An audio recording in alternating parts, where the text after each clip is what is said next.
J'arrive, mon frère. Ça va? Ça va bien. Alhamdoulilah, bah déjà, merci parce que je t'ai pris au dépourvu. Ouais. T'étais pas venu pour ça. T'aimes pas les caméras.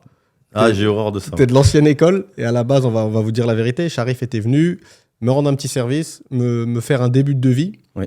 pour un bureau. Et bah, je vais te mettre dans de bonnes conditions. Je vais te présenter. D'habitude, c'est les gens qui se présentent. Là, c'est moi qui vais te présenter pour te mettre dans l'ambiance. Bah, Sharif, c'est la personne de confiance par qui on passe tout le temps pour tout ce qui est rénovation, construction. C'est travail à la française, l'éthique, les dates de livraison respectées. On essaye au maximum. Ouais, après, dans la mesure du possible. Ouais. Mais t'as pas encore attrapé le problème de Dubaï, c'est Tomorrow Inch'Allah. Et...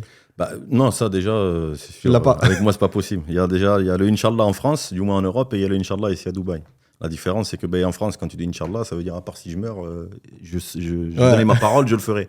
Ici, c'est Inch'Allah, c'est peut-être, on verra. Quoi, si dans 6-7 mois, à voir. Ouais.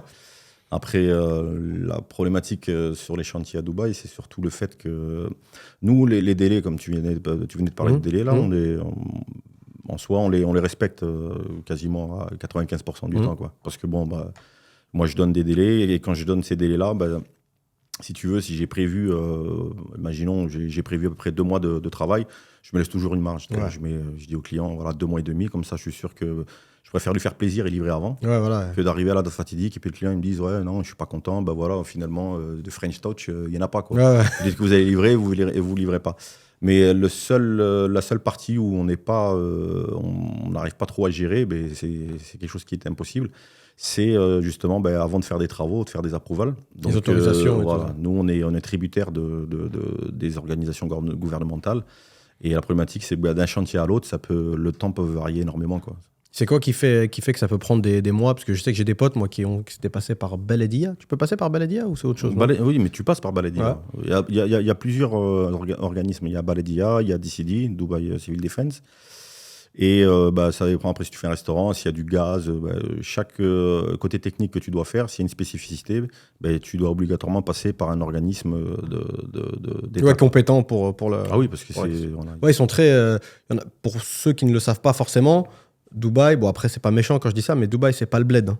C'est pas on donne un billet, on fait avancer un dossier. Non, c'est carré. C'est carré. Ouais. C'est comme si tu étais en Suisse ou en France. C'est très très carré. Et c'est même plus carré qu'en France. Qu'en France, par exemple, admettons, tu veux faire les travaux, tu fais une rénovation chez toi à l'intérieur, tu veux changer le carrelage, la salle de bain. T'as pas à prévenir. Casser une cloison, t'as personne à prévenir. Ici, la moindre chose que tu fais. Donc même en intérieur. Ah, même en intérieur, oui. Si tu veux casser une cloison, par exemple, tu vas agrandir une cuisine ou agrandir une salle de bain ou autre, à partir du moment où tu touches à tout ce qui est, entre guillemets, structurel, tu es obligé de passer par un approval. Ok. Écoute, c'est bon à savoir ça, parce que ça, c'est pour le coup, c'est vraiment différent de... Mais ça, c'est le fait que ce soit dans des compounds, par exemple, ou même une villa individuelle. Peu importe. Peu importe. Hein. Villa. Après, il y a des villas, si tu veux, qui ne sont pas en compound, qui sont à l'extérieur. Comme Jumeirah, Al-Wasl, tout ça. Et là, moi, c'est ce que je déconseille fortement. C'est-à-dire qu'il y a des clients qui vont dire, bon, écoute, de toute façon, il n'y a pas le building management, il n'y a personne qui est là pour vérifier. Donc on se fait ça vite fait entre nous. Il y a des contracteurs, du moins des entreprises qui vont dire, bon, il n'y a personne qui est là pour checker derrière. Donc allez-y, on va les faire, les travaux, il n'y a pas de problème. Sauf que la problématique, justement, c'est que si tu fais ces travaux-là sans les déclarer, le jour où on va dire, tu as acheté le bien ou depuis un certain temps, tu l'as déjà, mais le jour où tu vas vendre ce bien, là, tu vas avoir des problèmes. Parce que quand tu vas donner les plans au nouveau propriétaire, automatiquement, quand tu vas regarder les plans existants et la réalité, ça ne correspond pas. Et la problématique qu'il y a, c'est que ça peut bloquer la vente, parce qu'à partir du moment où tu fais justement ce que moi je dis aux clients de faire, c'est-à-dire de passer par la voie officielle, faire l'approval et tout faire dans les règles de l'art, donc tu n'auras en aucun cas ce problème-là, dans la mesure où une fois que tu vas faire ta demande d'approval auprès de la municipality, tu vas leur présenter, si tu veux, dans l'approval, des plans d'état des lieux, c'est-à-dire dans l'état actuel, et des plans futurs. Et ce qui se passe, c'est que à la fin du chantier, il y a la municipalité qui passe pour vérifier justement déjà, donc c'est une sécurité, que tout s'est bien passé, qu'il n'y a pas eu de souci majeur, parce que quand tu touches tu changes, je sais pas, un robinet ou tu fais un peu de carrelage et tout, il n'y a pas de souci. Ouais. Mais par contre, si tu touches sur le structurel, c'est-à-dire les murs et tout, tu peux par la suite avoir des gros soucis au niveau de la structure. Et ce qui est bien, c'est qu'après, avec eux, c'est enregistré. Et bien évidemment, le jour où tu vas vendre ton bien, ça aura été déjà au préalable, si tu veux, mis en archive. Et le jour où la nouvelle personne qui va acheter le bien, si elle-même aussi veut faire des travaux derrière, obligatoirement, il faut faire une demande auprès de la municipalité. Et eux, ils vont te donner des plans, ils vont t'envoyer des plans approuvés. Ouais, tu as tout l'historique. En fait. Voilà. Et sur ces plans approuvés, tu auras déjà l'état des lieux qui correspond à ce qu'il y a à l'état actuel des choses. Et c'est en gros comme en France à la mairie, si tu veux, comme le cadastre, quoi. Quand tu fais des modifications et autres, tu fais une demande de permis auprès de la mairie. Et tout ça, après, c'est archivé dans les cadastres, quoi. Donc Dubaï, c'est super encadré. Ah, très encadré, ouais. Très encadré. Et comme tu sais, nous, on est une agence IMO, ouais. on se connaît bien. Et donc, tu sais qu'il y a beaucoup de gens qui nous regardent, notamment pour l'investissement. Ouais. Et moi, j'en parle souvent et on commence à voir ça de plus en plus. Au préalable, au départ, il y a beaucoup de gens qui étaient intéressés sur le off-plan, donc en cours de construction. Mais maintenant, on reçoit pas mal de questions, un peu sur le modèle français. Tu as dû déjà faire ça, d'ailleurs, en France. Des gens qui se positionnent sur un bien un peu vieillot, où il y a des travaux à prévoir. Ils l'ont à un prix qui est un petit peu en dessous du prix du marché par rapport à la superficie, au quartier. Ils rentrent là-dedans, ils font un comparatif, ils arrivent à faire des travaux à pas forcément moindre coût, mais à un prix compétitif. Et après, pour essayer de faire potentiellement une plus-value ou même ne serait-ce qu'habiter dans la villa. Il y a beaucoup de clients qui font donc, ça. Donc, toi, tu as fait ce genre d'opération, j'imagine. Exactement. Des villas, des appartements. Nous, on a un client qui nous appelle, qui nous dit voilà, nous, on veut acheter le bien, on veut se projeter. Et donc, on a des idées pour faire telle ou telle modification. Et nous, on est là justement en tant qu'œil expert pour les conseiller au mieux. Et puis après, ce qui est bien, c'est que nous, quand on fait les travaux, le client, lui, à la rigueur, il y a des fois, nous, on fournit le matériel et on fait aussi les travaux. Et des fois, le client nous dit, je veux faire mes choix et tout. Donc, ils n'ont pas besoin forcément de notre expert pour le design. Ils nous disent, voilà, moi, j'ai une idée de tout établi, donc je vais acheter moi-même le matériel et puis je vous le fournis, puis vous faites la pose. Donc, ça aussi, on fait. Et ce qui est bien, c'est que s'il n'y a pas de travaux à proprement dit assez gros, il y a besoin de ce qu'on appelle un minor work. Parce que pour expliquer, quand on fait des travaux, il y a deux types d'approval. Il y a le minor work et le major work. Le minor, c'est pour tu refais une salle de bain, tu casses le carrelage, tu enlèves toute la robinetterie, les sanitaires et tout, et tu refais à la même. Exactement ce qu'il y avait avant, sauf que tu changes le design. Donc ça va être un minor work. Okay. C'est-à-dire qu'ils ne sont pas très regardants parce que il n'y a rien de spécial. Et l'autre type de travaux, c'est ce que j'évoquais justement juste avant, c'est le major work. Tu peux toucher à des cloisons, des murs du structurel, obligatoirement, tu es obligé de passer par un major work. Et à partir du moment où tu passes par ce major work, nous, on s'occupe, si tu veux, dès le départ, de tout. C'est-à-dire de A à Z, on s'occupe du chantier. Ça passe par, d'abord, si le client a des idées et autres, on propose une 3D. On dit, voilà, on a notre architecte, on peut vous faire la 3D. Une fois que la 3D est décidée, là, on fait des plans techniques, parce qu'on en a besoin pour faire les approvals, des plans 2D en technique. Et on fait toutes les soumissions pour avoir les approvals. Et une fois qu'on les a, on fait les travaux. Okay. Ce qui fait que le client, il se casse pas la tête. Là, pour te dire, on a un client là qui est actuellement qui n'est pas en France du tout. Hein. C'est un investisseur sur Dubaï. Donc, il a acheté un appartement. Et tu veux dire, il est parce que tu as dit, il n'est pas en France. Ça veut dire, il est sur non, Dubaï. Excuse-moi, non, il n'est pas sur Dubaï. Ouais, il n'est pas sur Dubaï. Okay. Non, pas de souci. Il est à l'étranger. Okay. Et du coup, il a entendu parler de nous. Il connaît une personne qui nous connaît très très bien. Et donc, nous, c'est pareil, on lui a montré un peu tout ce qu'on faisait. Donc, c'est une personne qui nous fait confiance. Et donc, il s'est occupé de rien du tout, quoi. Il a acheté le bien. Et il nous a envoyé tout le title deed, c'est-à-dire l'acte de propriété, tous les papiers dont on avait besoin. On a fait. Donc, du coup, c'est toi qui fais les demandes. Ah oui, on a fait plusieurs rendez-vous. Là, d'abord, on a regardé, on a parlé un peu de ses attentes, de ce qu'il voulait. Et nous, on lui a montré des photos de réalisations qu'on a faites avant. Et on s'est mis d'accord sur un certain style. Et à partir du moment où on s'est mis d'accord sur le style, il nous a dit feu, allez-y. Hein. On a fait le devis, il a validé. Et de là, il s'est plus occupé de rien, quoi. À part nous, de temps à autre, quand on avait besoin pour les approvals et autres, de lui demander des papiers. Donc il nous a fait passer les papiers. Nous, on s'est occupé de tout de jusqu'à Z. Et là, on va livrer mi-septembre, fin septembre maximum. Donc tu prends c'est des projets clés en main, quoi. Ah, c'est clé en main. Le client, il se casse pas la tête. Et bien entendu, comme il n'est pas sur Dubaï, pendant la réalisation des travaux, on envoie, on fait des photos. On fait des comptes rendus, on lui envoie des photos. Après, on lui fait aussi des suggestions parce que bien entendu, quand on fait de la rénovation, c'est pas comme le neuf, il y a toujours des petites surprises. Bien sûr. Et justement, quand il y a ces surprises-là, nous, on est là avec un œil expert pour trouver des solutions techniques. Pour contourner. Voilà, et on lui soumet, et puis s'il est OK, on fait ça, quoi. Et toi, si tu as amené, parce que je sais que tu as une grosse expérience en France. Mon expérience, si tu veux, j'ai commencé en France à Toulouse en 2006. Et j'ai commencé avec une clientèle, d'ailleurs, avec laquelle je suis resté de chez Airbus. C'est les Allemands, les Anglais, tout ce qui s'ensuit qui venaient, parce que moi, ils travaillaient chez Airbus, il fallait qu'ils investissent, donc ils achetaient un bien. Et à partir de ce moment-là, j'ai fait un premier chantier, et puis la personne en a parlé à d'autres. Comme je te disais, je ne fais pas de publicité. Même ici, d'ailleurs, c'est très, très rare. Hein. Je ne fais pas de publicité à Dubaï. Je précise que Sharif, vous ne le trouverez pas sur les réseaux. Non. C'est vraiment c'est du vrai bouche à oreille. Et c'est ces chantiers qui parlent pour lui, en fait. C'est tes chantiers qui sont ta carte de visite. Mes chantiers, c'est mon showroom, quoi. Ouais.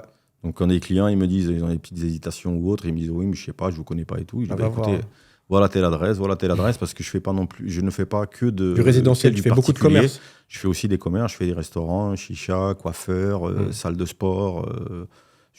On est très diversifié. Ouais. Et si tu es amené à comparer, parce que ça, c'est vraiment une demande qu'on a beaucoup en ce moment. Des gens qui veulent partir sur de l'ancien, c'est-à-dire il n'y a plus de plan de paiement, c'est un achat comptant, soit ils ont des fonds dispo, soit ils veulent passer via un crédit. Et selon toi, après, je pense pas que toi tu fasses je sais pas si tes clients forcément te disent après ce qui se passe derrière, mais selon toi, ils peuvent engendrer une plus-value. Est-ce que tu es déjà rentré sur un chantier où il y avait vraiment une marge de progression? Ouais. Il y a deux types de clients. Il y a ceux qui vont, qui en ont marre de la France et qui viennent tout simplement ici à Dubaï, parce que pour la fiscalité et bien autre chose. Et ils veulent acheter le bien de leur vie, quoi. Ils viennent ici, ils achètent un bien, nous on le rénove et ils y restent. Après, il y a d'autres types de clients qui vont faire des opérations sur des appartements ou des villas, où là, justement, ils s'attendent à une plus-value. Donc, ils ont réussi à trouver leur bien à un prix raisonnable. Et derrière ça, nous, on fait les travaux. Et oui, j'ai des clients qui ont acheté, qui ont revendu et qui ont fait... c'est des belles plus-values. Ce qui est bien, la différence entre la France et Dubaï, c'est qu'en France, tu vas acheter un bien, tu vas faire les travaux.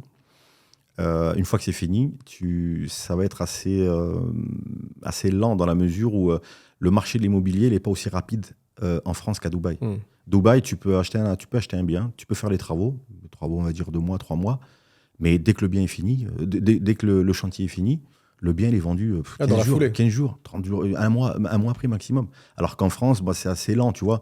Tu vas acheter un bien, tu vas faire cette opération-là, tu vas dire voilà, je veux le revendre. Puis finalement, des fois après ça traîne, tu vois, 3 mois, 6 mois, 8 mois pour le revendre. Ici, c'est du tac au tac. Très vite. Ça va très, très Surtout vite. si tu achètes dans la bonne zone. En plus, ce qui est bien, tu as dû le remarquer toi par rapport au chantier, il y a des zones qui ont des super emplacements. Tu prends par exemple Springs, tous ces coins-là. Pour les villas, oui. Ouais, pour les villas, c'est super bien placé parce que c'est ancien, donc ils ont eu un des meilleurs plots, mais ça a pris un gros coup de vieux. Ouais, oui. T'as dû voir les villas, pourtant c'est Imar, mais les villas, moi j'en ai visité plein, il y en a plein, elles sont pas du tout au goût du jour. Mais tout comme Arabian Ranches aussi. D'ailleurs, il y a plusieurs secteurs, et puis au fur et à mesure, là, ils sont en train de faire la rénovation. Mais moi, si j'avais un conseil à donner, non, bien sûr. Je ne suis pas dans l'immobilier, mais moi, je fais les travaux, je vois un peu où ça tourne. Si quelqu'un veut acheter quelque chose, veut faire ce qu'on appelle les opérations à court terme. C'est pas du long terme, mais c'est à court terme. C'est Marina, Downtown, Business Bay. Donc c'est plus appart, déjà. Ah oui. Pour les appartements, Marina, Downtown, Business Bay. Et après, pour les villas, c'est Springs. Ouais. C'est des villas qui ont très mal vieilli. Et l'emplacement il y a une très grande communauté européenne là-bas. C'est ça qui, justement, fait que c'est intéressant. Il y a une très grande communauté européenne. Et le truc, c'est que quand tu achètes un bien là-bas, tu le remets en vente. Tu fais une rénovation, tu le remets en vente. C'est pas un client qui va venir une fois de temps en temps pour voir, tiens, j'ai l'intention d'acheter un bien ou quoi que ce soit. Tu vas être débordé d'appels. Ouais, c'est la liste d'attente là-bas. En plus, excuse-moi de te couper, et ça arrive même que tu aies des clients derrière, tellement ils veulent le bien, qu'ils surenchérissent. Ouais, c'est vrai, c'est déjà arrivé. C'est déjà arrivé. En plus, comme tu as dit, c'est un point super important. Le fait qu'il y ait une grosse clientèle européenne, c'est des gens qui vont être sensibles à la touche française. Exactement. Au niveau des travaux. Parce que moi, j'ai visité même des villas Emirates Hills qui coûtent des millions, mais le goût, c'est catastrophique. Après, les goûts, c'est compliqué, parce que c'est chacun ses goûts. Mais c'est clair que certaines personnes, certains Indiens, Pakistanais, dans certains cas, ils n'ont pas du tout la même vision que nous. Du tout, d'ailleurs, j'en ai eu l'expérience, que là, j'ai aussi une personne avec qui je travaille qui fait du homestaging et qui a des clients, si tu veux, justement sur Emirates Hills. Et donc, elle nous a appelés pour... la maison était en vente. Et donc, du coup, il y a des choses qui n'allaient pas parce que c'était de mauvais goût. Bon, des tableaux, des fournitures. Trop personnel. Voilà, c'est trop personnel. Je me rappelle qu'il y avait un jeu toboggan, tout ça, là, tu sais, dans le jardin. Dans le jardin, il y avait des décorations qui étaient pas terribles. Il y avait, bien entendu, des carreaux de carrelage à reprendre, des joints à faire, des faux plafonds à reprendre, parce qu'ici, la grosse problématique sur Dubaï, c'est que la clim tourne 24 sur 24 et bien souvent, les gens ne font pas l'entretien assez régulièrement. Et le truc, c'est que tu te retrouves avec un plafond du jour au lendemain où tu as des fuites et puis le plafond, il ne laisse pas de tomber, mais le placo, il est complètement pourri, ça fait des auréoles, il est complètement détérioré, quoi. Et sur ce chantier-là, justement, ce que tu dis là, c'est que malgré que c'était une maison, je vais te dire, même moi, quand j'ai su le prix, j'ai halluciné. On n'était pas loin des 100 millions de dirhams, 25 millions d'euros, je crois. Ouais. Après, Emirates, pour ceux qui ne connaissent pas, c'est l'équivalent. C'est pas un quartier forcément connu, puisque c'est un quartier ancien, historique. C'est Beverly Hills. Exactement. Il n'y a que des baraques dedans. C'est des maisons à 20, 30, 40 millions d'euros, quoi. Et justement, dans cette maison-là, c'était de très mauvais goût, quoi. Là, tu vois, donc ça veut... Donc, sincèrement, Springs, on vous en reparlera, je pense, de manière plus précise. Après, tu as Lakes et Meadows. Après, on est sur des prix déjà plus élevés. C'est pas le même budget. Ouais, c'est pas le même budget. Mais dans les maisons, je vois bien. Surtout que Springs, c'est un quartier que je connais très, très bien. Donc, j'ai visité des dizaines de maisons. Je vois le côté, même si j'ai pas ton œil du tout, mais je rentre, faut pas être un expert pour voir que c'est vieillot et ça donne pas envie. Et j'ai des amis qui ont refait leur maison et c'est vrai que ça change du tout au tout. T'as même pas l'impression que c'est la même villa.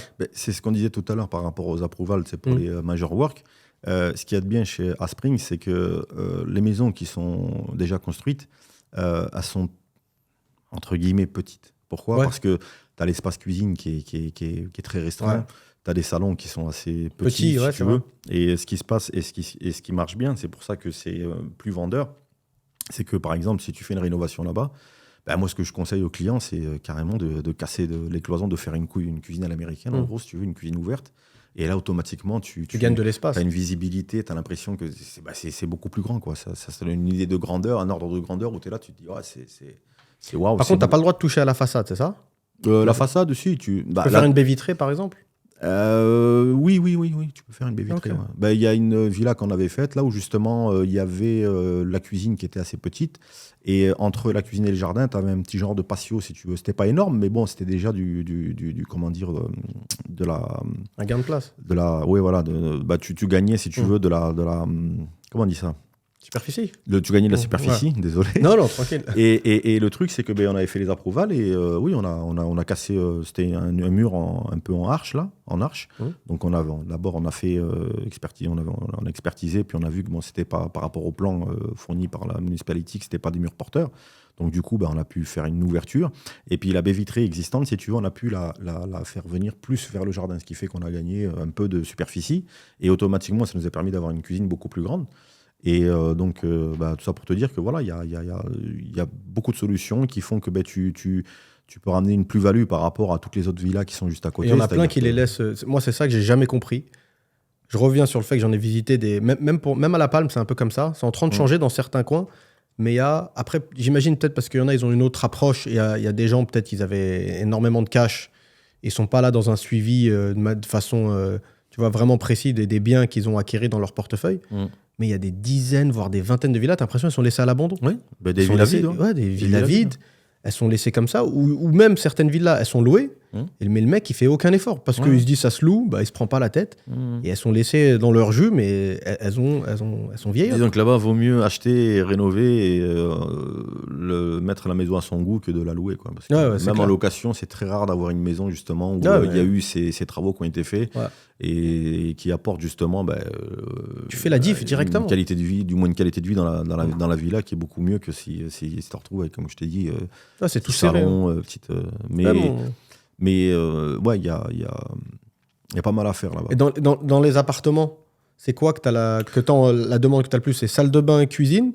Ou les gens ils partent pour tout taper? La majorité de ce qu'on nous demande, c'est en gros, c'est surtout souvent c'est la partie cuisine-salon, c'est-à-dire de casser un mur un peu en angle là. Parce que bien souvent, ce qu'ils font, c'est que c'est un mur, si tu veux, en angle. Une paroi, du moins une cloison en angle en parpaing.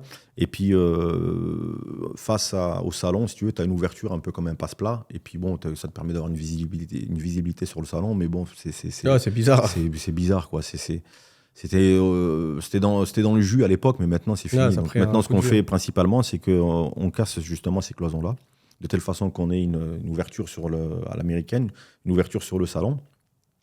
Et au niveau des salles de bain, souvent, on a la partie WC qui est séparée si tu veux, de la partie douche. Donc, du coup, tu rentres, tu as les WC. Après, juste après, tu as une cloison avec une porte et puis là, tu rentres dans la douche. Donc, nous, ce qu'on fait, c'est qu'on casse cette cloison-là et puis on se retrouve avec des salles de bain qui sont uniformes et qui sont beaucoup plus grandes, quoi. Ok. Ouais, non, mais c'est très, très intéressant parce que... Et pareil, même pour la marina, pour avoir fait pas mal de transactions, j'en avais même parlé une fois dans un vlog. Il y a plein de tours qui sont vieillottes, mais pour faire de la renta, elles sont top parce que l'emplacement, il est canon. Juste en face du métro. Ou alors, il y a des tours qui sont vieilles, qui ont pris un gros coup de vieux, mais qui ont des vues de dingue sur la marina. Donc, je pense qu'il y a beaucoup à faire. Il y a des beaucoup à faire et il y a des gens aussi qui nous demandent pour les locaux commerciaux. Je sais que tu en fais beaucoup. Ouais. Tu as fait même des endroits assez connus. On va taire leur nom, mais des endroits très réputés ici. Et c'est quoi en général, quand on t'appelle pour à savoir que, bon, après, je crois que c'est le même principe en France ou pas? En France, quand tu te positionnes sur un local commercial, quand tu pars sur du neuf, il est livré brut de béton, pareil? Brut, pareil. Ouais. La différence qu'il y a avec la France, c'est que en France, on a des commerciaux, on va dire, pour la plupart, on va dire, qui sont expérimentés. Après, bon, a priori aussi, je pense qu'ils aiment leur métier et qui sont là pas essentiellement pour vendre le bien. Ils sont là pour le côté technique, pour conseiller le client, lui dire voilà, on a la possibilité de faire ci, on a la possibilité de faire ça. Extraction, donc ils sont là aussi pour assurer le client et puis selon le besoin du client, s'il veut faire un restaurant ou s'il veut faire, je sais pas moi, un coiffeur ou autre. Il y a des normes qui sont des différentes. normes techniques qu'on doit avoir. Par exemple, dans le restaurant, je sais pas, on va faire un restaurant. Est-ce qu'il y a du gaz? Est-ce qu'il y a un système d'extraction? Donc le commercial va être là en France pour te dire, écoute, là tu peux faire un restaurant dans la mesure, il a fait sa petite enquête avant. Bon, on a le gaz qui est ici, on a l'extraction qui est là. Alors qu'ici à Dubaï, c'est pas du tout ça, quoi. Ouais. À Dubaï, c'est moi le conseil que je donnerais, à n'importe qui veut faire qui veut un investissement commercial dans un investissement commercial, que ce soit restaurant ou autre. Il faut dans un premier temps appeler une société comme la mienne. Donc nous on vient. Selon le type de locaux, on fait notre rendez-vous. Une fois qu'on est arrivé sur place, voilà, le client va nous dire voilà, moi je vais faire un restaurant. Donc nous on va vérifier au préalable, on va checker. Mais ça c'est tout à fait gratuit. Moi ça me prend 10 minutes, j'y vais, je regarde, je donne conseil au client, ça me fait plaisir. J'aime mon métier, quoi. Et du coup du coup, on est là pour leur dire attention. Vous allez prendre le local commercial, mais il n'y a pas de gaz. Si vous voulez faire du gaz, si vous voulez poser le gaz, il faut aller voir où est-ce qu'on peut le récupérer. Parce que, là, un exemple, on a fait un restaurant il n'y a pas longtemps. Justement, on avait besoin de le commercial. Oui, non, il n'y a pas de souci, vous pouvez faire un resto. Oui, juste pour faire la vente, quoi. L'autorisation du propriétaire et tout. Ok, ouais, ils ont eu l'autorisation du propriétaire. Ils louaient, c'était de la loc. Ah, c'était de la loc, ouais. De la loc. Et le truc, c'est que le jour J, le client nous appelle. Nous, on ne connaissait pas du tout. Il nous appelle, il nous dit voilà, je voudrais faire un restaurant. Je dis ok. On se donne rendez-vous, on arrive sur place. Et première chose que je demande au client, parce que c'était un local brut, il n'y avait pas de sol, il n'y avait pas d'électricité, il n'y avait rien du tout. Il y avait tout à faire, quoi, du sol au plafond, quoi. Même la chape, au niveau du sol, il n'y avait que la dalle, quoi. Donc, première chose que je dis au client, je dis ok, d'accord, au resto. Je dis où le gaz? Ah, je sais pas. Ah bon. Ok. Extraction, il n'y a pas d'extraction? Non, je sais pas. Ah ouais. Et de là, j'ai dit, mais s'il n'y a pas. Dans quoi tu t'es aventuré là? Voilà, faut bien aller chercher ça quelque part. Qu'est-ce qu'il vous a dit le commercial? Le commercial nous a rien dit, il nous a juste dit qu'on pouvait faire un restaurant. Donc nous, on s'est dit, bon, on fait confiance, quoi, il n'y a pas de souci. De là, on est parti voir souvent les gars du building management. On appelle ça ici building management, ceux qui s'occupent de tous les divers problèmes. On est parti les voir et on leur a dit, bon voilà, nous, mon client a l'intention de faire un restaurant. Où est-ce qu'on va chercher le gaz ? Vous avez les plans du bâtiment et tout. Où est-ce qu'on doit aller récupérer le gaz et où est-ce qu'on doit récupérer l'extraction ? Eh bien, c'était bien parti parce que l'immeuble fait 10 étages. Et le seul endroit où on pouvait récupérer l'extraction et le gaz, c'était 10 étages plus haut. Ah ouais. Donc, je t'explique pas l'ardoise pour le client, parce que ça, c'était pas prévu dans son budget. Et du coup, ben, on a fait les travaux, hein, mais il a eu... Ça peut te chambouler tout ton... Ça, tu pars à cloche-pied, là, direct. Là, tu te tires une balle dans le pied. Ouais. Et là, à l'instar de la France, la problématique, c'est que ici, quand il y a un commercial qui nous propose un local commercial, on se dit, c'est son job. Le gars, ça fait peut-être 50, 10 ans qu'il fait ça. Il a déjà eu ce genre de problème, donc il n'y a pas de souci, il sera là pour nous épauler, quoi.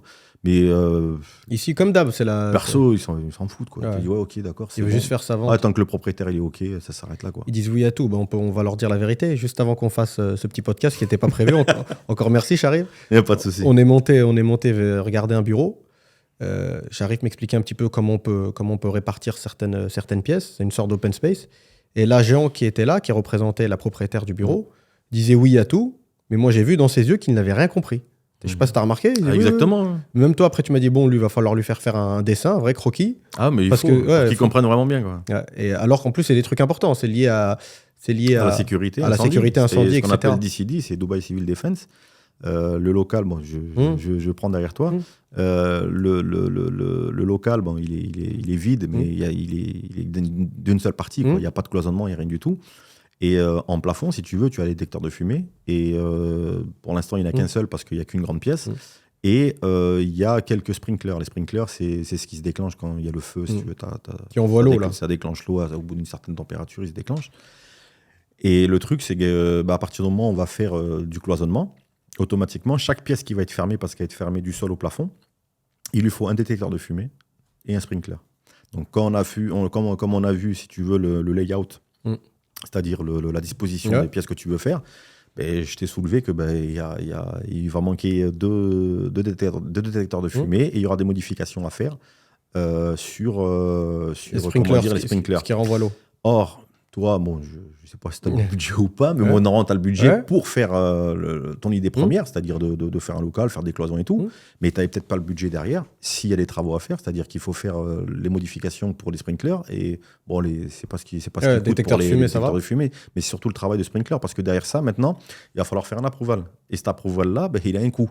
Il a un coût, en plus, surtout, il peut prendre du temps. Il y a l'approval, et après, il y a le temps, et il y a aussi le coût des travaux. Parce que c'est une société spécialisée qui va faire, nous on s'en occupe, mais c'est pas nous qui faisons les travaux pour ça, pour les sprinklers et tout. Mais on aiguille comme je fais avec toi, tu vois. Il y a telle problématique, t'inquiète pas, on connaît des sociétés, on va les démarcher. C'est un accompagnement total, tu laisses pas les mecs en bord de route. Exactement. Et le truc, c'est que, comme on disait juste avant, il y a des gens qui viennent là, qui voient un local, ok, il me plaît, et puis au final, ils se font un ordre de prix, donc ils vont faire un appel à un entrepreneur comme moi. Ils vont dire voilà, fais-moi un devis, donc le devis va être fait. Sauf que une fois que le chantier démarre, il y a ça, mais ça c'est pas nous, ça c'est une autre boîte, c'est pas notre domaine de métier. Donc ici, c'est pas méchant, mais il y a quand même une incompétence. Dubaï, moi j'appellerais ça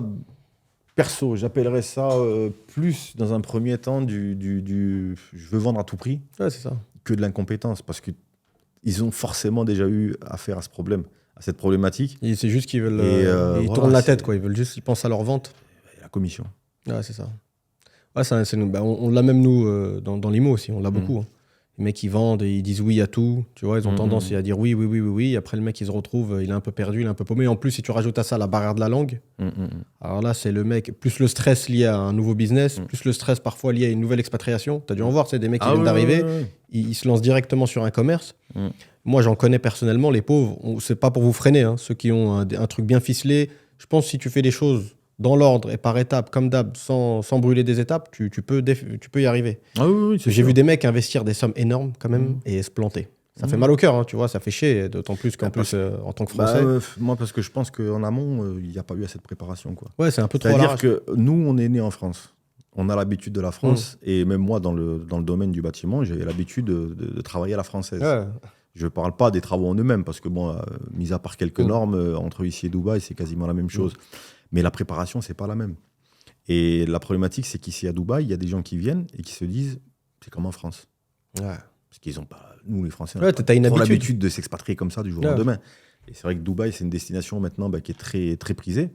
Et il y a beaucoup de gens qui veulent changer leur vie du tout au tout, qui se disent bon allez c'est bon, j'arrête, ça m'a je saoulé, quitte la France et je prends j'ai mis de l'argent de côté, je vais aller à Dubaï et puis je vais me lancer j'ai une idée bien précise parce qu'il y a aussi faut dire que les Français sont bien appréciés sur Dubaï. Et il y a, ne serait-ce que par exemple pour le restaurant, il y a tout type de nourriture. Après, la nourriture française, tu vois, même pour les expatriés, tu vois, les gens ils se disent bon, je vais ouvrir un salon de beauté parce que j'ai plus d'expérience. Je vais ouvrir un restaurant parce que je vais fournir, du moins, je vais vendre de la nourriture française. Ça va rappeler aux expatriés, voilà, un petit bout de la France à Dubaï, quoi. Et la problématique, c'est que venir avec de l'argent, c'est bien. Mais l'argent, il faut aussi venir avec une somme qui est quand même raisonnable. Mais moi, ce que je conseillerais, c'est de ne pas venir s'installer sur Dubaï avec, par exemple, genre, je sais pas, tu viens avec 100 000 euros. Et tu veux lancer une affaire. Mais tu sais que une fois que tu as ton business que tu veux monter, il va te coûter, faut qu'il te coûte 100 000 euros. C'est-à-dire, s'il coûte 120 000, tu fais comment ?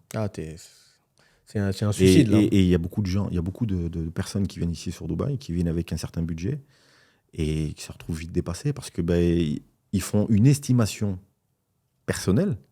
Voilà, moi j'ai 100 000, je vais ouvrir tel business. Sauf que quand tu viens à Dubaï, c'est pas toi qui vas décider de combien tu vas payer.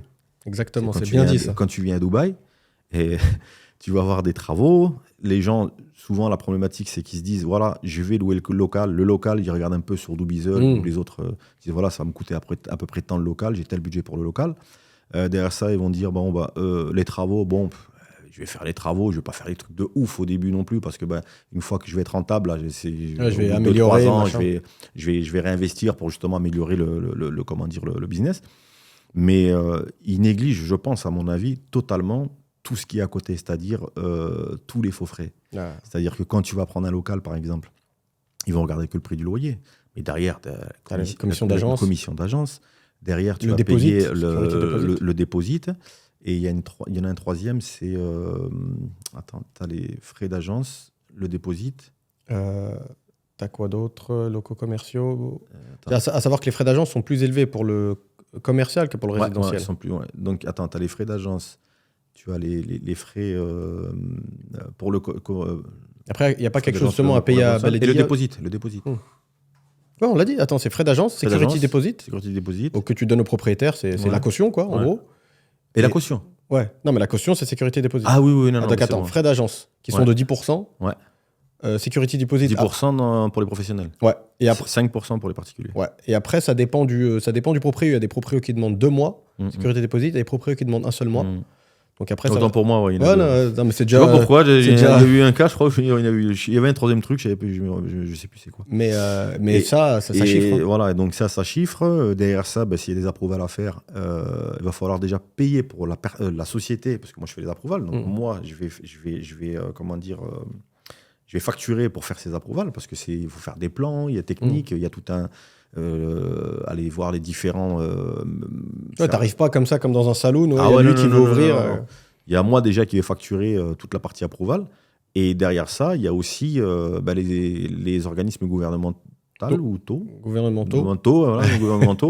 qu'il faut régler aussi. Parce qu'il n'y a pas d'impôt à Dubaï. Mais il y a plein de petites choses, bien sûr. Beaucoup de fees. Knowledge fees, des petits trucs comme ça. Et mis bout à bout, des fois, tu vois le chiffre, tu te dis, mais ça a un coût quand même. Ouais. Et par rapport à ça, ce qu'on disait par rapport à la préparation, il y a tout un tas de petites dépenses, même si elles sont petites, mais quand tu le rajoutes, comme je t'ai dit, bout à bout, tu arrives à une belle somme. Donc moi, le conseil que je donnerais, c'est de ne pas venir à Dubaï avec une idée arrêtée en se disant, moi j'ai tant d'argent, je vais faire ça. Il faut analyser, faut venir parler aux bonnes personnes. C'est comme quand tu fais de la réno. Quand tu fais de la réno, bon, des fois, ça se passe super bien parce qu'il n'y a pas de problème technique. Mais des fois, par exemple, tu casses la salle de la baignoire. Moi, je ne suis pas devin, je ne peux pas voir ce qu'il y a en dessous de la baignoire. Mais quand tu lèves la baignoire, après, une fois que tu as démonté... surprise, Kinder Surprise. Là, les faux plafonds, c'est pareil. La climatisation, bien souvent, tu as l'unité de climatisation. Après, tu as tout le réseau d'eau glacée. Là, quand c'est des réseaux d'eau glacée, ça, c'est calorifugé. Donc souvent, ce qu'ils font ici, c'est que normalement, ce qu'on fait en France, nous, c'est qu'on met des coquilles, c'est du calorifuge en mousse, avec une certaine épaisseur pour éviter qu'il y ait un choc thermique entre le tube et l'air ambiant. Ce qui fait que dès qu'à partir du moment où le tube, qui est un réseau d'eau glacée, il a une certaine température qui est très basse, il est en contact avec l'air ambiant, ça crée de l'humidité. Cette humidité-là, ça fait que ça ruisselle, et puis tu te retrouves avec, au bout de je sais pas moi, 2 semaines, 3 semaines, 4 semaines, avec le plafond qui est complètement envahi d'eau.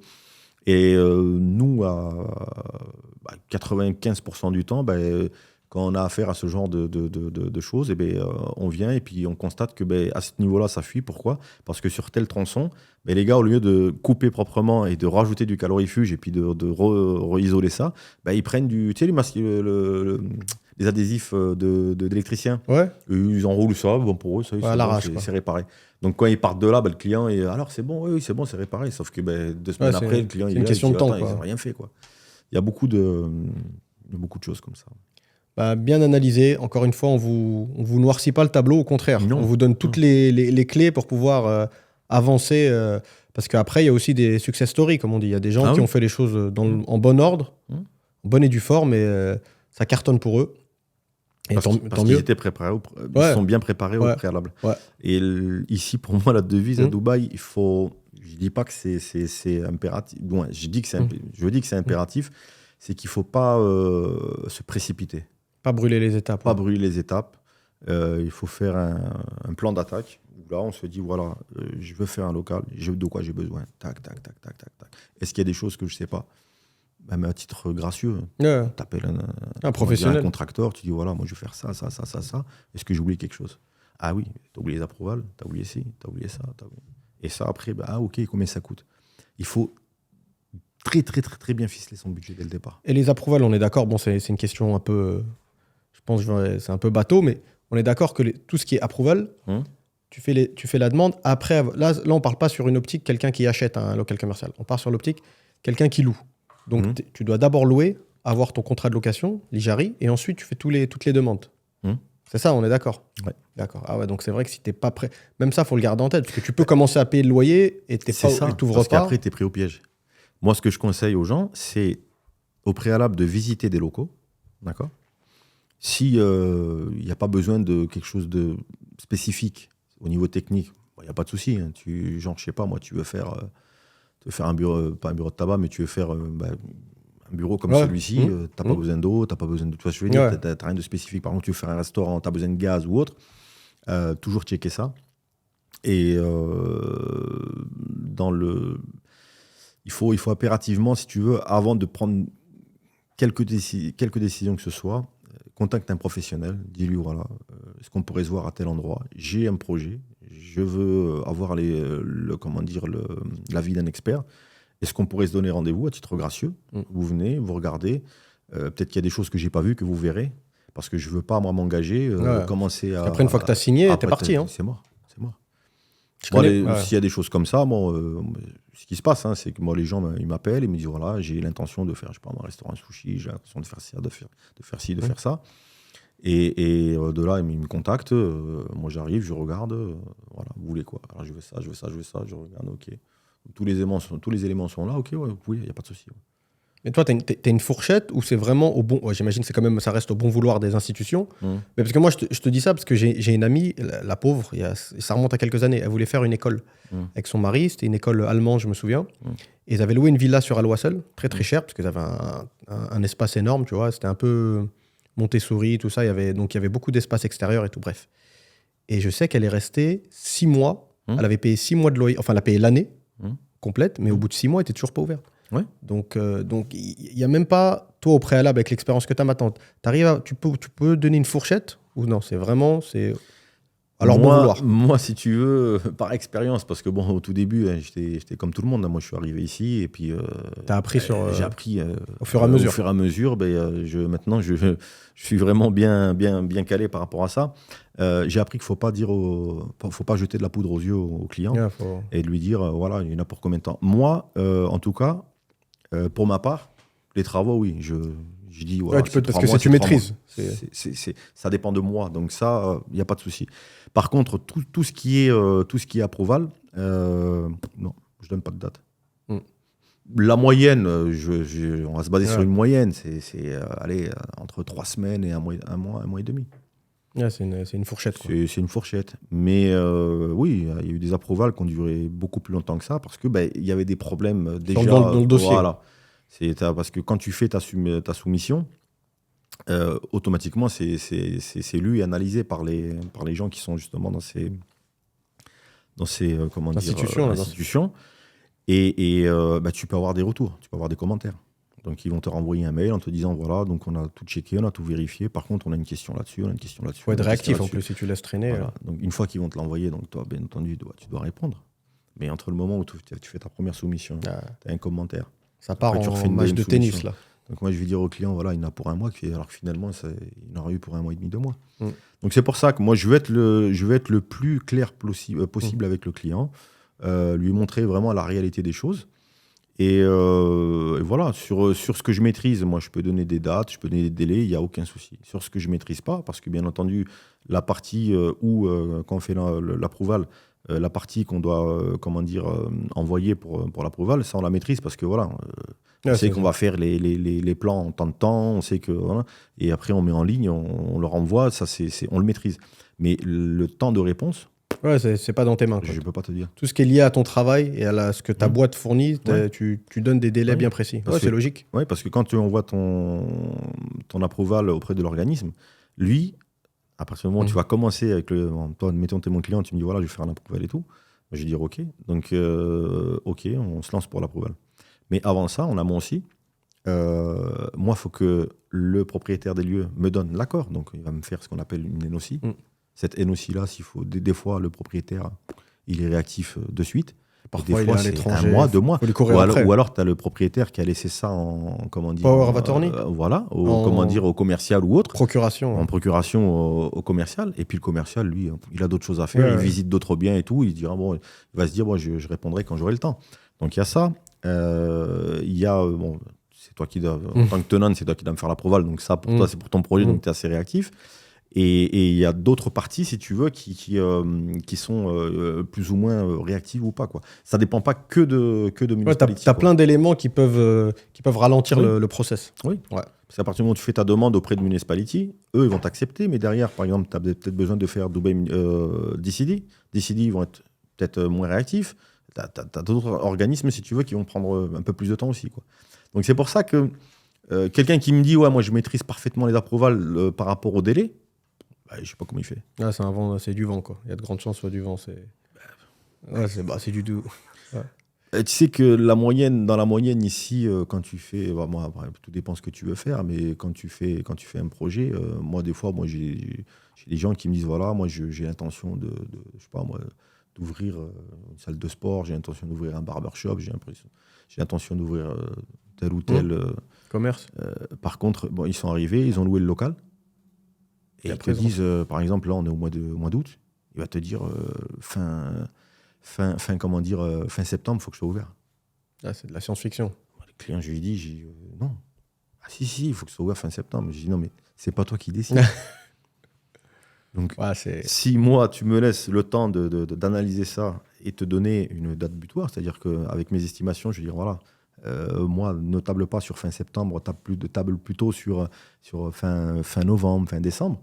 On est sur des délais qui sont beaucoup plus réalistes.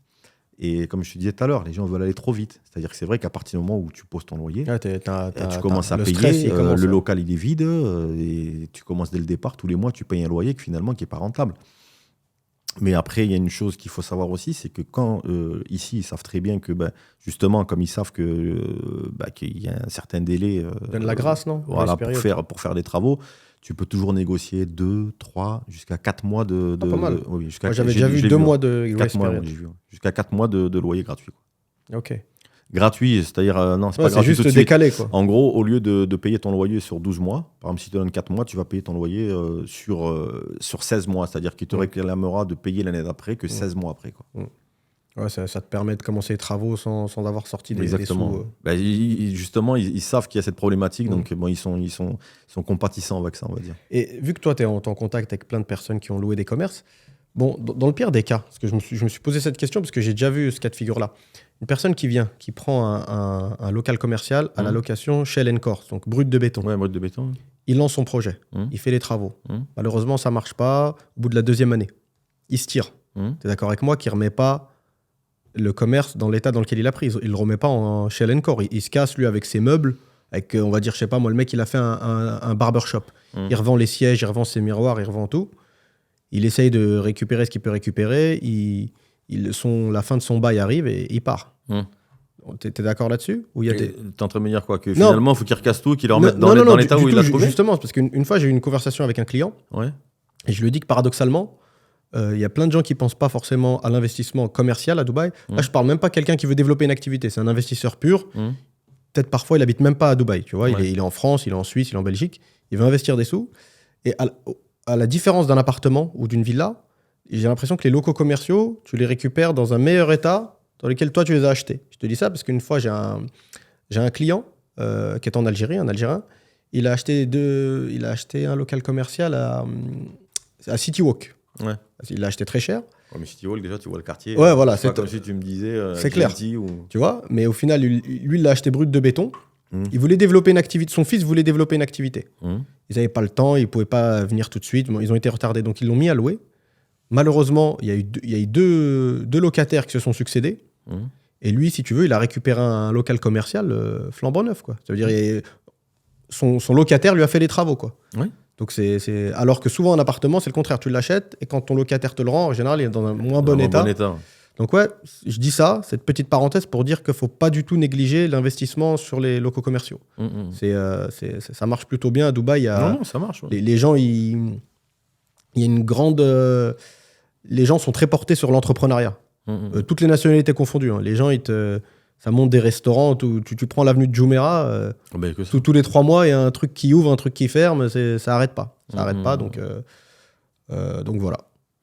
Après, moi, pour ma petite expérience, si tu veux venir ouvrir sur Dubaï un business dans la restauration, c'est compliqué. Hein. Fais très très attention. Parce que non, c'est dur. Si tu comptes sur le French Touch, sandwich curry kebab et tout ça, faut oublier. Sincèrement, on en a déjà parlé, on avait fait un podcast. Toi comme moi, de temps en temps, c'est vrai qu'on se dit, tiens, un manque. Mais c'est quoi? C'est 2 fois dans l'année, 3 fois. Ouais, c'est ça le truc. C'est pas suffisant et la communauté française, elle est pas assez puissante. Et le souci, c'est que de ce qu'on connaît de la France, après la France, comme tu as dit, c'est une très grande réputation, mais soit c'est des trucs très pointus. Dans les hôtels. Ouais, hôtels ou restaurants. Ou pâtisserie fine et encore. Le problème, c'est que tu vas te retrouver en concurrence avec d'autres marques françaises qui t'écrasent. C'est-à-dire la durée et compagnie. Même la pâtisserie fine, maintenant, même, on va dire, les autres, quoi, les Indiens, les Pakistanais, les autres nationalités, la pâtisserie française... Ah non, mais ça leur passe au-dessus de la tête. J'ai parlé une fois dans un podcast. Que j'avais fait une transaction il y a quelques années, une boulangerie. Et le mec était sûr de son coup. Je lui dis, fais gaffe, de ma petite expérience, moi je suis obligé de dire la vérité. Même si je veux pas me bousiller une vente, le mec, tu vas pas l'envoyer dans le mur non plus. Je lui dis, sache que ça peut marcher, je vais pas te noircir le tableau, mais il n'y a pas du tout la mentalité comme en France, tout le monde le matin va prendre sa viennoiserie. Moi, j'ai jamais vu quelqu'un marcher avec une baguette dans Dubaï, tu vois. C'est clair. Et ça a plus ou moins bien marché son truc, mais il est parti sur un truc qui n'a rien à voir avec la boulangerie française, et il fait du catering pour les anniversaires dans les baraques. Ça marche. Mais ce que je veux dire par là, c'est que... un traiteur, quoi. Voilà. Il n'y a pas du tout les mêmes habitudes alimentaires que chez nous. C'est pas la même chose. Et de manière générale, la restauration à Dubaï, c'est très dur. Vous allez vous retrouver en concurrence avec le monde entier. Et il y a beaucoup... C'est très, très, très concurrentiel. Faites très attention, à moins de faire de la haute gastronomie française. Exactement. Là, et encore, même l'emplacement, ça dépend. Et pareil, il faut aller peut-être à DFC, c'est des loyers. C'est là que tu vas retrouver des restaurants, la petite maison et tout. Et faites gaffe. Même moi, la restauration, c'est pas quelque chose que je... Ou alors, moi, ce que je conseille souvent, c'est pas de viser les quartiers trop connus. Tu fais un petit truc français, un petit salon de thé à Silicon Oasis, dans des coins là où tu vas commencer à avoir une clientèle de quartier. Tu sais, où les mecs, après la journée de boulot, ils vont se voir en bas comme les mecs qui descendent au café. Et petit à petit, tu te fais une clientèle avec un loyer qui est pas trop élevé. Mais si tu veux attaquer les grosses artères, Gibillard et compagnie, tu te tires 4 balles dans le pied. Non, je suis d'accord avec toi, mais en même temps, moi, ce que je me dis, c'est que, et moi, ça, j'en suis persuadé, c'est que si tu viens ici pour un investissement, que ce soit à court ou long terme, je pense que faut passer plus sur le côté flip, c'est-à-dire t'achètes, tu retapes, tu revends. Voilà, d'accord. Tu te casses beaucoup moins la tête. Faut faire sur du long terme, t'achètes, tu retapes, tu mets en Airbnb ou tu fais ce que tu veux. Tu vois. Comme ça marche bien en plus. T'as des loyers qui sont récurrents. Et en plus, c'est vendeur, hein, parce que c'est pas les taux d'occupation, c'est pas comme en France. Tu vois, il n'y a pas de problème de syndic. Ton appartement, tu peux le sur Airbnb toute l'année. Ouais, ici, c'est le turnover. Et après, si tu veux faire l'investissement à court terme, t'achètes, tu retapes, tu revends. Quoi. Parce que franchement, le domaine des commercial et locaux, tout ça. Toi, t'en as vu plein. Je suis sûr qu'il y en a plein. Malheureusement, ils ont dû regretter leur choix. C'est un casse-tête. Après, non, ça marche. Hein. Mais moi, perso, tu te tracasses beaucoup moins la tête si tu fais du flip. T'achètes, tu retapes, tu revends. C'est à court terme. C'est sur 3-4 mois, tu fais les travaux. Tac, tu prends ta plus-value. Ciao. T'en fais comme ça 2, 3, 4 dans l'année. Pas d'impôt. Ouais. En plus, bizarrement, Dubaï, c'est concurrentiel dans plein de domaines. Et je le vois de plus en plus, mais ce type d'investissement, par rapport à la masse d'investisseurs qu'il y a, c'est pas encore ce qu'il y a de plus développé. Tu vois, c'est pour ça que je te disais, il y a encore plein de baraques, elles sont laissées comme elles sont. Les gens, il y a une grosse marge de progression. Il y a encore beaucoup de quoi à faire. Hein. Même, on va se dire, voilà, Dubaï, c'est tout neuf. Ça vient d'être fait, là, à l'instant, là, ça y est. Dubaï, il n'y a pas d'anciens, il n'y a rien du tout. Dans 5, 6, 7 ans. Ouais, c'est le parc immobilier. Il y aura toujours de la rénovation. Parce que déjà, les goûts changent. Donc, les goûts changent. Et puis, en plus de ça, tu as envie de renouveau. Tu vois, bien sûr, comme en France. Au bout de 4-5 ans, tu as 10 ans, la cuisine ne te plaît plus. Et Dubaï, c'est tellement grand, il y a tellement de logements ici que y a un grand turnover au niveau des travaux. Quoi. Ça n'arrête pas. Quoi. Bon, bah super. Il y aura toujours quelque chose à faire ici. Ah, bah super. En tout Après, cas, pour clôturer, mon dernier conseil, c'est bien de faire un business, prendre un local et puis être, restaurateur ou autre. Mais il faut très, très, très, très, très, très bien ficeler son projet. Et avoir aussi, sur le plan financier, je ne vais pas dire être large, mais pallier à penser aux à côté. Problèmes. Genre, tu veux investir 100 000, tu sais que voilà, ton projet, tu te dis, voilà, moi, mon projet, je pense que ça va me coûter 100 000, mais 120, 130, 140 de côté.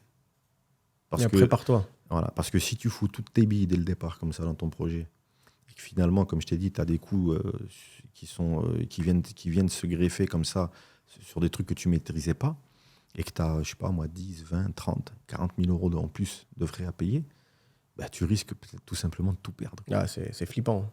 Et tu vas te dire, je suis venu, j'ai posé 100 000, j'avais pas les fonds nécessaires parce qu'arrivé un moment, quand il n'y a plus de fonds, il n'y a plus de fonds. Donc pensez toujours large. Je ne dis pas de venir avec 500 000 euros. Tout dépend du projet que tu veux faire. Sûr. Mais ce que je veux dire, c'est que voilà, tu sais que voilà, tu as un projet, tu estimes que tu vas être dans les 100 000 et de l'argent de côté.